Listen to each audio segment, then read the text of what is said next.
એ યાદ કરવા માટે ભગવાને આંખું બંધ કરી. આપણે કંઈક યાદ કરવું હોય ને તો આંખું બંધ કરીને ઉભા મને યાદ આવવા દે.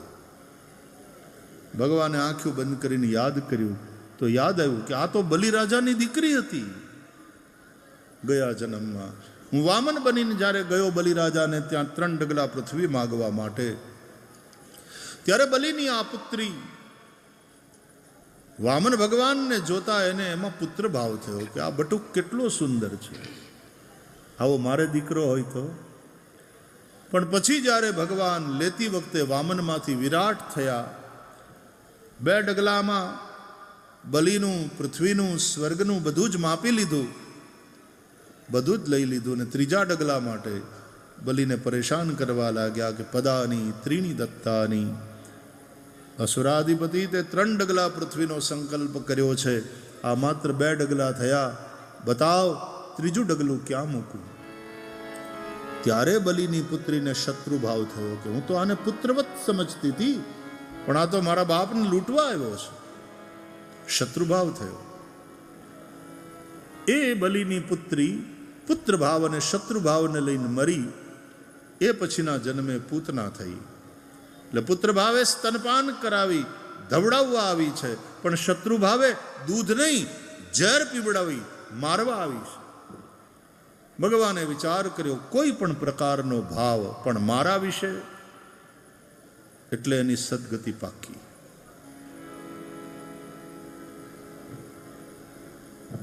દ્વેષાત, ભયાત, કામાત, ક્રોધાત, કોઈ પણ પ્રકારના ભાવથી જ પણ જે ભગવાનને ભજે. કૌંસમાં ભય હતો કૃષ્ણનો, શિશુપાળમાં દ્વેષ હતો કૃષ્ણ માટે, કુબજામાં કામ હતો કૃષ્ણ માટે. એમ કોઈ પણ પ્રકારનો ભાવ પણ ભગવાન માટે જ્યારે હોય છે ત્યારે જીવનો ભગવાન ઉદ્ધાર કરે છે. ચરાચરાત્મા સનિમીલિતે ક્ષણ.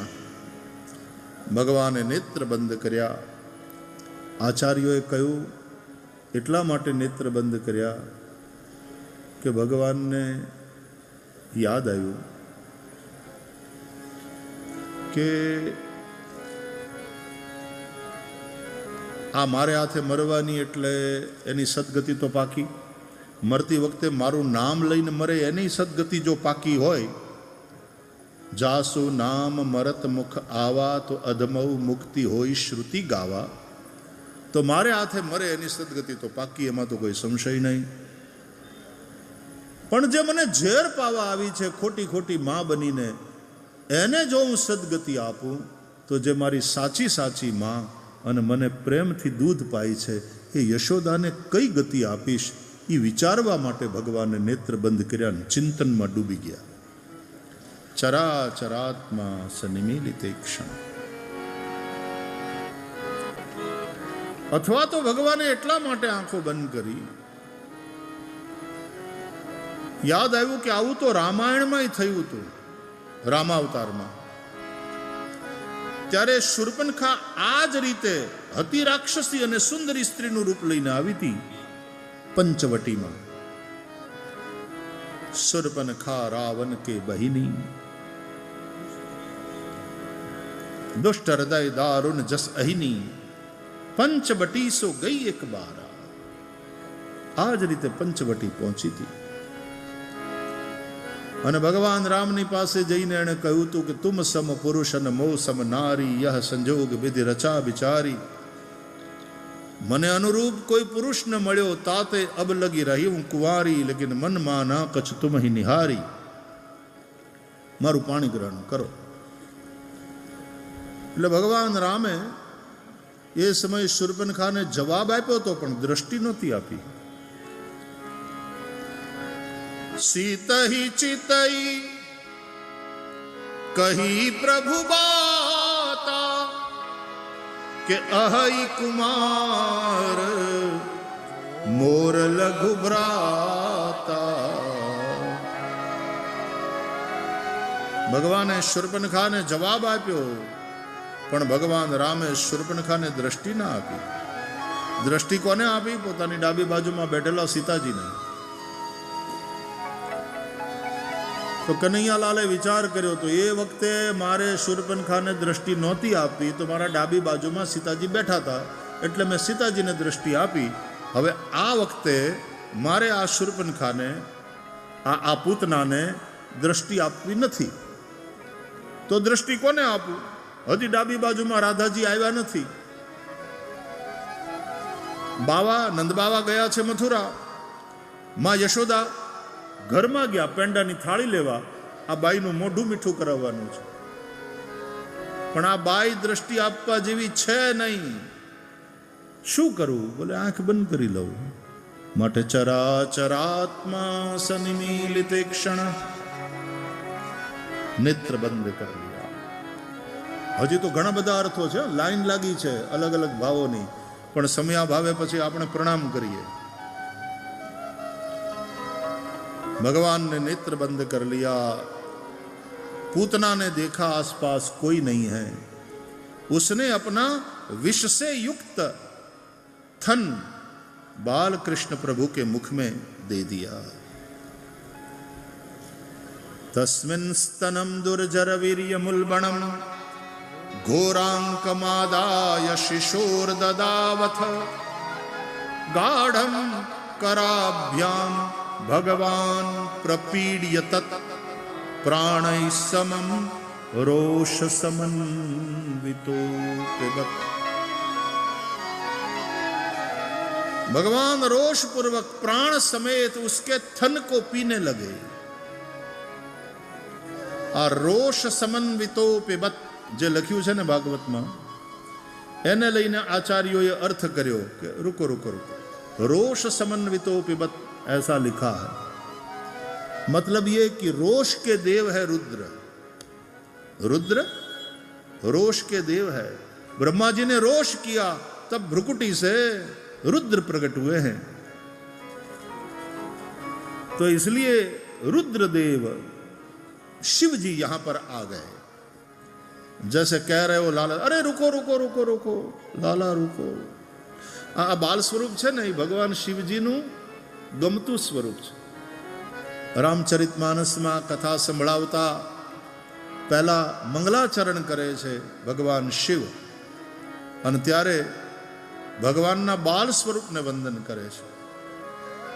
જૂઠે સત્ય જાહી બીનુ જાને, જૂઠે સત્ય જાહી બીનુ જાને, जिमि भुजंग बिनु रजु पहिचाने,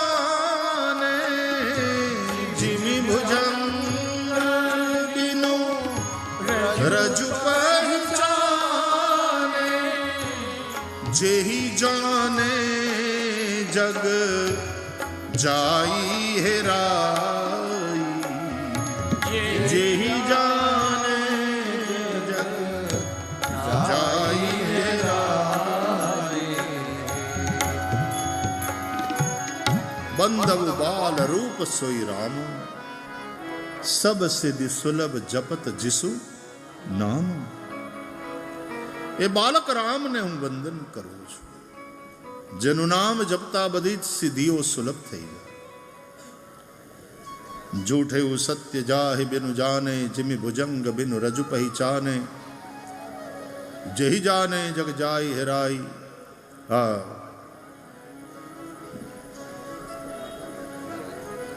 જેના જાણ્યા પછી આ જગત રહેતું નથી, આ સંસાર રહેતો નથી. શંકરાચાર્યજી કહે છે, જ્ઞાતે તત્વે કહ સંસાર. એ બાલ રામને હું વંદન કરું છું. શિવજીનું ઇષ્ટ સ્વરૂપ, ગમતું સ્વરૂપ બાલ સ્વરૂપ છે. અને તેથી બાલકૃષ્ણ એ જ્યારે પૂતનાનું સ્તન મોઢામાં લઈને પીવા જાય, ત્યાં રોષના દેવતા રુદ્ર ત્યાં આવી ગયો. रुको रुको रुको कन्हैया लाल रुको, ये जहर चुपड़ करके आई है और जहर पीने का अभ्यास मेरा है, मुझे है. इसलिए रोष समन्वित यानी रोष के देव रुद्र को साथ रख करके भगवान ने पूतना के थन को पिया तो क्या हुआ? बोले पूतना के प्राणों को तो श्री कृष्ण ने पी लिया और पूतना के विष को महादेव ने पी लिया, क्योंकि उनको अभ्यास है। आवो पण अर्थ आचार्योए कर्यो छे। भगवाने पूतनाना प्राण ने हर्या, प्राण खेंचावा लाग्या। पूतना अति कष्ट थी। सा मुंच मुंचाल मिति प्रभाषिणी निष्पीड्य माना खिल जीव। मुंच माम चिल्लाने लगी। राक्षसी अपने रूप में प्रकट हो गई। वो जो सुंदरी स्त्री का भेष बनाया था छूट गया। मुंच माम अर्थ तो एवो थाय મને છોડી દે, પણ બીજા અર્થમાં મુંચ મામ એટલે મને મુક્ત કર, એનો મતલબ ભવબંધનથી મુક્ત કર, 84ના ચક્કરથી મુક્ત કર. અને ભગવાને એના બોલવાનો અર્થ એવો પોઝિટિવ લઈને ખરેખર પૂતનાને 84ના ચક્કરમાંથી મુક્ત કરી દીધી, એટલે કે પૂતનાનો મોક્ષ થયો. આ પૂતના મોક્ષની કથા છે. પછી તો યશોદા અને ગોપીઓ આવે છે. મરેલી રાક્ષસીની છાતી ઉપર રમતા બાલકૃષ્ણને ત્યાંથી ઉઠાવી લે છે.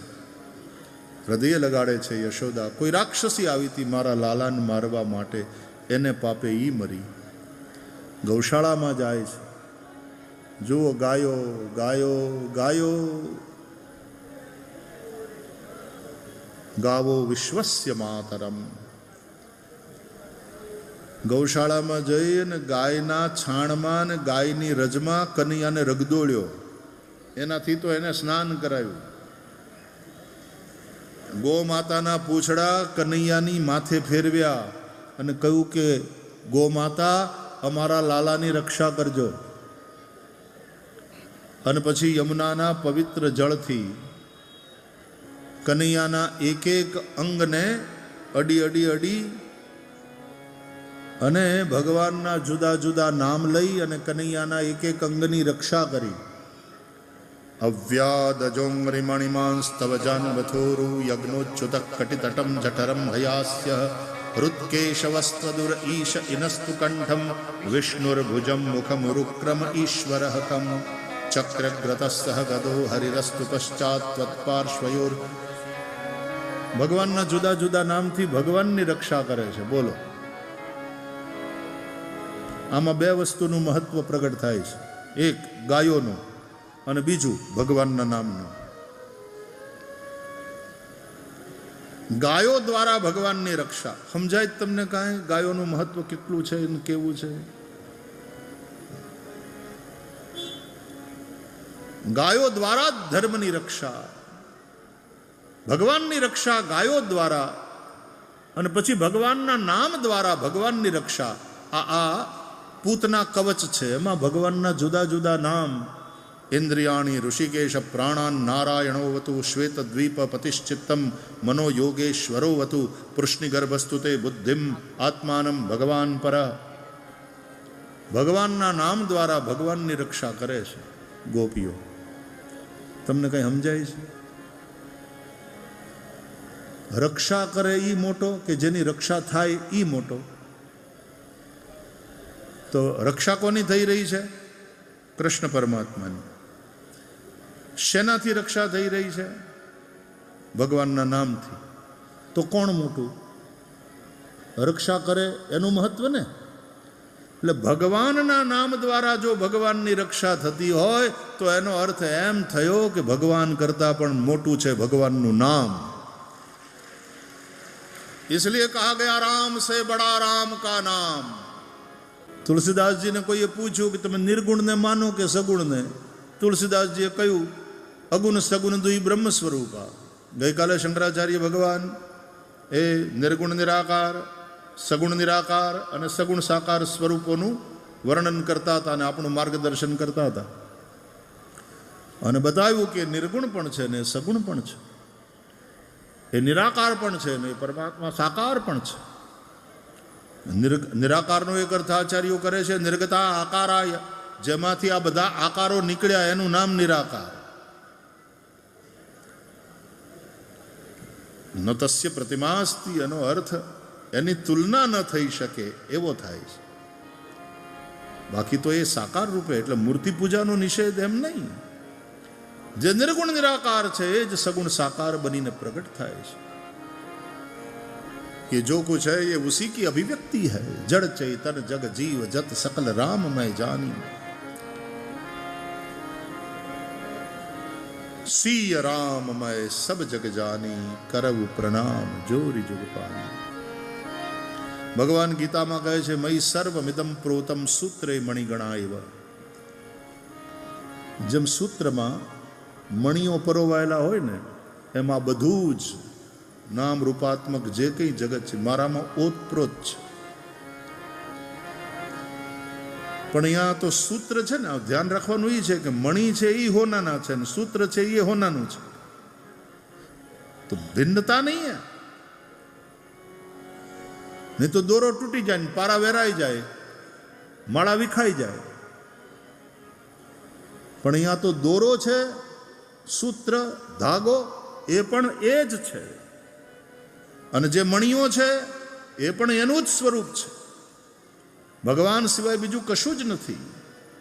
એ તો ઘાટ ઘડિયા પછી નામ રૂપ જૂજવા, અંતે તો હેમનું હેમ હોય. અખિલ બ્રહ્માંડમાં એક તું શ્રી હરિ, જૂજવે રૂપ અનંત ભાસે. પવન તું, પાણી તું, ભૂમિ તું, ભૂધરા, વૃક્ષ થઈ ફૂલી રહ્યો આકાશે. અખિલ બ્રહ્માંડમાં એક તું શ્રી હરિ, જૂજવે રૂપે અનંત ભાસે. તુલસીદાસજીએ કહ્યું નિર્ગુણને પણ માનવું, સગુણને પણ સ્વીકારવું. કે તો એ બેયમાં મોટું કોણ? તુલસીદાસજી હાવ ત્રીજો નોખો જવાબ આપ્યો કે મોટું કોણ નિર્ગુણ સગુણમાં? મારી દ્રષ્ટિએ તો સાંભળો, નિર્ગુણ પણ નહીં, સગુણ નહીં. મોટું કોણ? તો કે મોરે મત બડ નામ દુહુતે. એ નિર્ગુણ અને સગુણ બે કરતા એનું નામ મોટું છે. इसलिए राम से बड़ा राम का नाम. और नाम तो सुलभ, सब दिन सब देशा, हर काल में और हर स्थान में भगवान का नाम सभी के लिए सुलभ है. प्यारे, भगवान आवता नहीं, भगवान देखा, माथाकूट छोड़ो, नाम तो है न तुम्हारी पास, नाम जपो, नाम जपो तो सब कुछ होगा. कलिकाल में कलयुग केवल नाम आधारा, सुमिरी सुमिरी नर उतर ही पारा. शास्त्रों सार ये भगवान नु नाम छे. आलोड्य सर्वशास्त्राणि विचार्य च पुनः पुनः एकमेव सुनिष्पन्नम हरिनाम एव केवलम. नाम ही सार. इसलिए गोस्वामी तुलसीदास जी ने नाम की वंदना रामचरितमानस में विस्तार से करी. तो गायो द्वारा ने भगवानना नाम द्वारा भगवाननी रक्षा करी छे गोपीओ, एवी कथा छे. પછી તો નંદબાવા આવી ગયા, એણે આ બધા સમાચાર જાણ્યા. હવે મરેલી રાક્ષસીના અંતિમ સંસ્કાર કરવા જરૂરી. એમ લખ્યું છે ભાગવતમાં, પૂતના મરીને ધડામ દઈને પડી, તે આજુબાજુના એરિયાના જેટલા ઝાડ હતા એ બધા પડી ગયા, ધરાશાયી થયા.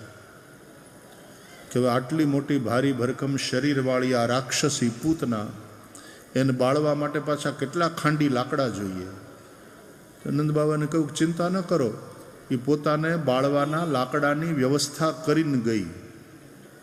એ જે પાડીને ગઈ છે ને જેટલા ઝાડવા, એટલે એ બધાને કાપી કાપી કાપી અને એ લાકડાની ચિતા બનાવી, એના ઉપર પૂતનાના શરીરના 5 ટુકડા કર્યા. બોલો, હવે ઓળાનું રીંગણું ફેંકાતું હોય એમ, આટલું મોટું ભારી ભરકમ શરીર, તેના 5 ટુકડા કર્યા. એનો અર્થ છે અવિદ્યા પંચપર્વા હોય છે. અવિદ્યા પંચપર્વા કહેવાય છે. અજ્ઞાન, રાગ, દ્વેષ, અભિનિવેશ અને અસ્મિતા, આ અવિદ્યાના 5 પર્વ છે. અને તેથી એના 5 ટુકડા કરી અને એના અલગ અલગ દાહ સંસ્કાર કર્યા. બળતા પૂતનાના શરીરમાંથી જાણે કોઈએ ધૂપ કર્યો હોય એમ સુગંધી ધુમાડો નીકળ્યો. કેમ? એ અવિદ્યારૂપી પૂતના કૃષ્ણને અડી ગઈ ને. ભગવાનનો સ્પર્શ થાય ત્યારે જીવન સુગંધી બને. આપણને પ્રભુનો સ્પર્શ થવો જોઈએ, જીવનને ભગવાનનો સ્પર્શ થવો જોઈએ. નહીં તો બાકી જીવન ગંધાય છે, ભલે ને માણસનું હોય, અને નહીં તો ગજેન્દ્ર હોય તો એનું જીવન સુગંધી બને. એટલે એક ભાવગીત છે ને, એક જ અરમાન છે મને, એક જ અરમાન છે મને, કે મારું જીવન સુગંધી બને. એક જ અરમાન છે મને, કે મારું જીવન સુગંધી બને, એ મારું જીવન સુગંધી બને. એક જ અરમાન છે મને, કે મારું જીવન સુગંધી બને. ચરિત્ર કેવું છે આપણું, દુર્ગંધ મારે એવું. અને એવું જો ચરિત્ર હોય તો કોઈ બાજુમાં નહીં બેસે, અને નહીં તો ભમરાની જેમ દૂર દૂરથી એ સુગંધથી ખેંચાઈ આવશે. તમારું ચરિત્ર એવું હોવું જોઈએ, સુગંધી. સુગંધિમ પુષ્ટિવર્ધનમ.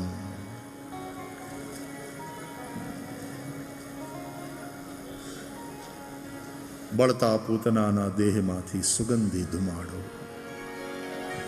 ચારે બાજુ એક શ્વાસ ફેલાઈ ગયો. ભગવાને પૂતનાનો ઉદ્ધાર કર્યો. એ પછીની કથા છે કે ભગવાને શકટાસુરનો ઉદ્ધાર કર્યો. આ શકટાસુર છે ને, એ જીવનની ભોગ વૃત્તિ, મટીરિયાલિસ્ટિક જે લાઈફ છે ને, ભોગવાદી જીવન છે ને આપણું, ખાઓ પીઓ ને મજા કરો, એ ત્યાં સુધી ખતમ નહીં થાય જ્યાં સુધી અવિદ્યારૂપી પૂતના ખતમ નહીં થાય.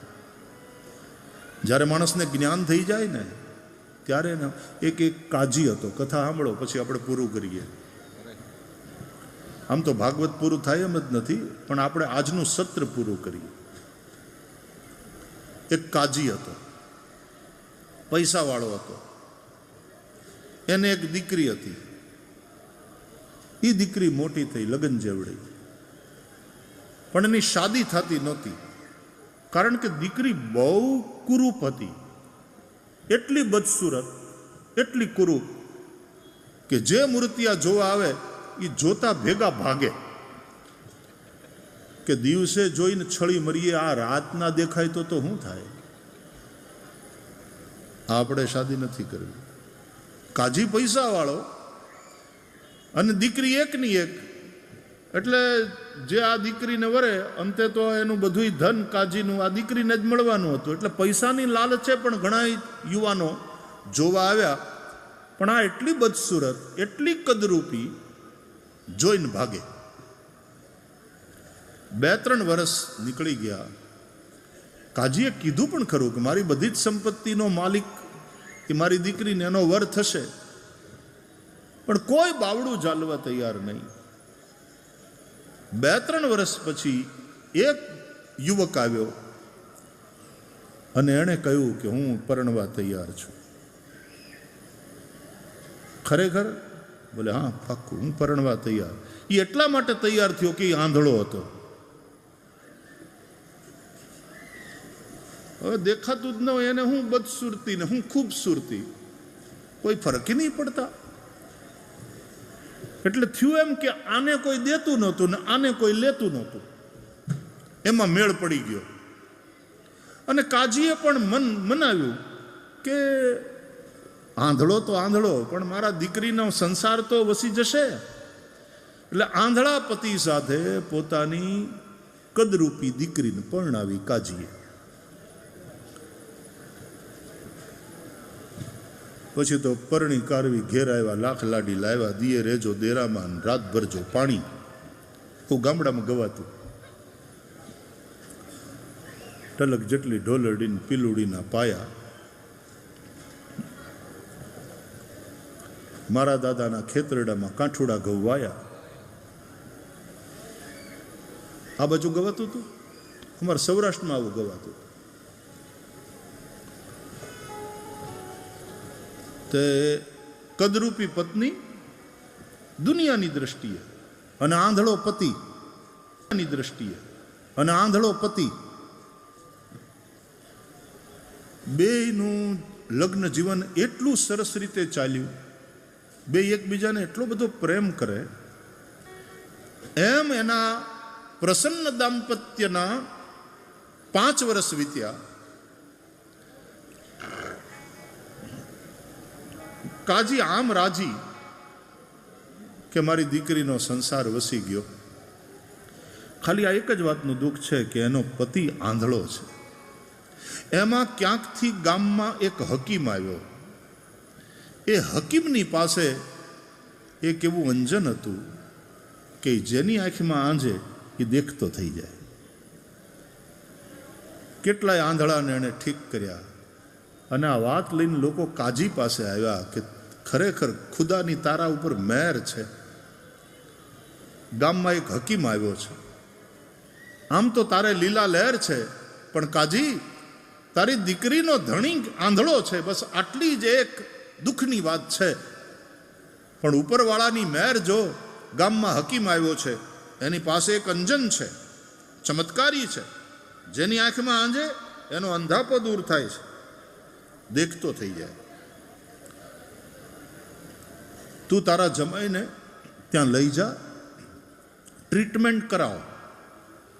એટલે કાજી કે વિચારીને કહું. એટલે બીજા બધા કે એમાં શું વિચારવાનું છે, તું તારી દીકરીનું ભલું નથી ઈચ્છતો? એટલે આ તો કાજી ને, વિદ્વાન બુદ્ધિશાળી, એ કે મારી દીકરીનું ભલું ઈચ્છું છું એટલે જ કહું છું, વિચારીને કહું.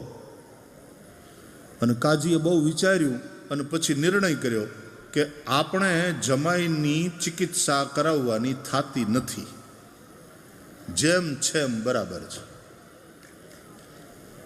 કારણ કે કાજીને ખબર છે કે જો મેં જમાઈની ચિકિત્સા કરાવી એ હકીમ પાસે, અને જો આ દેખતો થયો, એને દ્રષ્ટિ મળી ગઈ, અને જો એણે પછી મારી દીકરીને જોઈ, કોઈ બાપા હું આની હારે જીવતો તો 5 વર્ષથી, તલાક તલાક તલાક કહીને ભાગી જશે.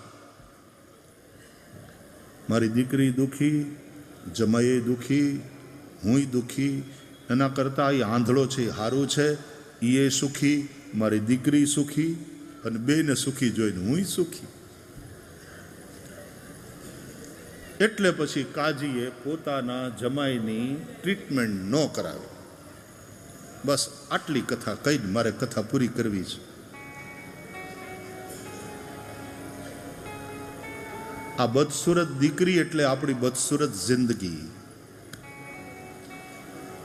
આ કાજી એટલે આપણી અંદરનો મોહ, અને પેલો આંધળો પતિ એટલે અજ્ઞાન. અજ્ઞાન એ જ અંધાપો. એ અજ્ઞાન રૂપી આંધળો પતિ અને બદસુરત જિંદગી ગંધાય છે. બધા જ પ્રકારના પાપ માણસ કરતો હોય,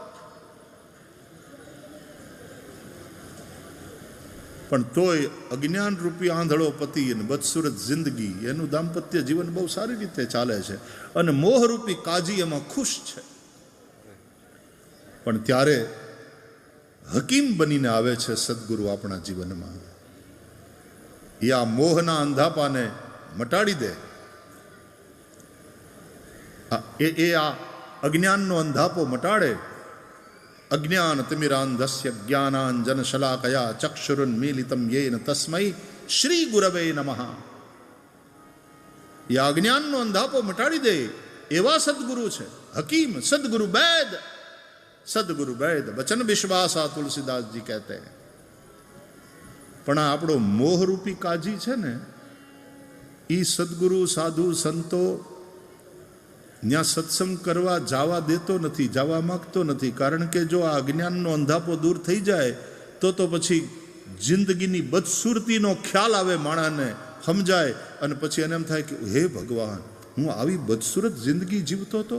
અને તો પછી તલાક તલાક તલાક કહી અને બદસુરત જિંદગીથી નાતો તોડી નાખે અને એનું ભલું થઈ શકે. પણ મોહરૂપી કાજી એ બાપ આવું ઈચ્છતો નથી. જો કથામાં ગયા તો મોહ મટવાનો પાકું, પણ એ કથા બિનુ સતસંગ અને હરિકથા, અને તા બિનુ મોહન ભાગ. અને જ્યાં સુધી મોહ નહીં મટે, મોહ ગયે બિનુ રામ પદ હોય ન દ્રઢ અનુરાગ. આ કથા હકીમ બનીને આપણા જીવનમાં આવી છે. આ ગ્રંથ છે એ વૈદ છે. ગોસ્વામી તુલસીદાસજી કહે છે સદગુરુ, આ ગ્રંથ સદગુરુ છે. સદગુરુ જ્ઞાન વિરાગ જોગ કે ઓ બિબુદ વૈદ ભવ ભીમ રોગ કે. રાજા પરીક્ષિત આને ભવૌષધિ કહે છે, ભવરોગને મટાડવા વાળી ઔષધિ. અને તુલસીદાસજી આ ગ્રંથને ગુરુ કહે છે. સદગુરુ જ્ઞાન વિરાગ જોગ કે. શીખ પરંપરામાં તો દશમ પાતશાહ ગુરુ ગોવિંદસિંહજી મહારાજ પછી અબ ગુરુ માનીએ ગ્રંથ, ગ્રંથને ગુરુ માનવાની વાત આ. એટલે જે ગુરુ ગ્રંથ સાહેબનો પાઠ કરે, એમાં સંતોની જે વાણી છે એનો અર્થ સમજે. ગ્રંથીઓ, રાગીઓ, હા એ ત્યાં હોય, એ રાગીઓ કેટલા સરસ અલગ અલગ રાગમાં કમ્પોઝ કરીને ગુરબાની સંભળાવે. ગ્રંથી છે એ પાઠ કરે અને જ્ઞાનીઓ એના ઉપર પ્રવચન કરે. એટલે જ્ઞાની, રાગી, ગ્રંથી આ બધા જ ગુરુદ્વારાના, એ જેમ તમે નાથદ્વારામાં જાઓ અને જાપટિયાજી, ભીતરિયાજી, જલગરિયાજી, મુખ્યાજી, કીર્તનિયાજી, આ બધા જ ભેગા મળીને ઠાકોરજીની સેવામાં સમર્પિત હોય, એમ ગુરુ ગ્રંથ સાહેબની સેવામાં આ બધા સમર્પિત રાગી, ગ્રંથી, જ્ઞાની. તો રાગી મસ્ત ગાય, તબલા હોય ને હાર્મોનિયમ હોય, અને એ વાણી સાંભળવાની કેવી મજા આવે.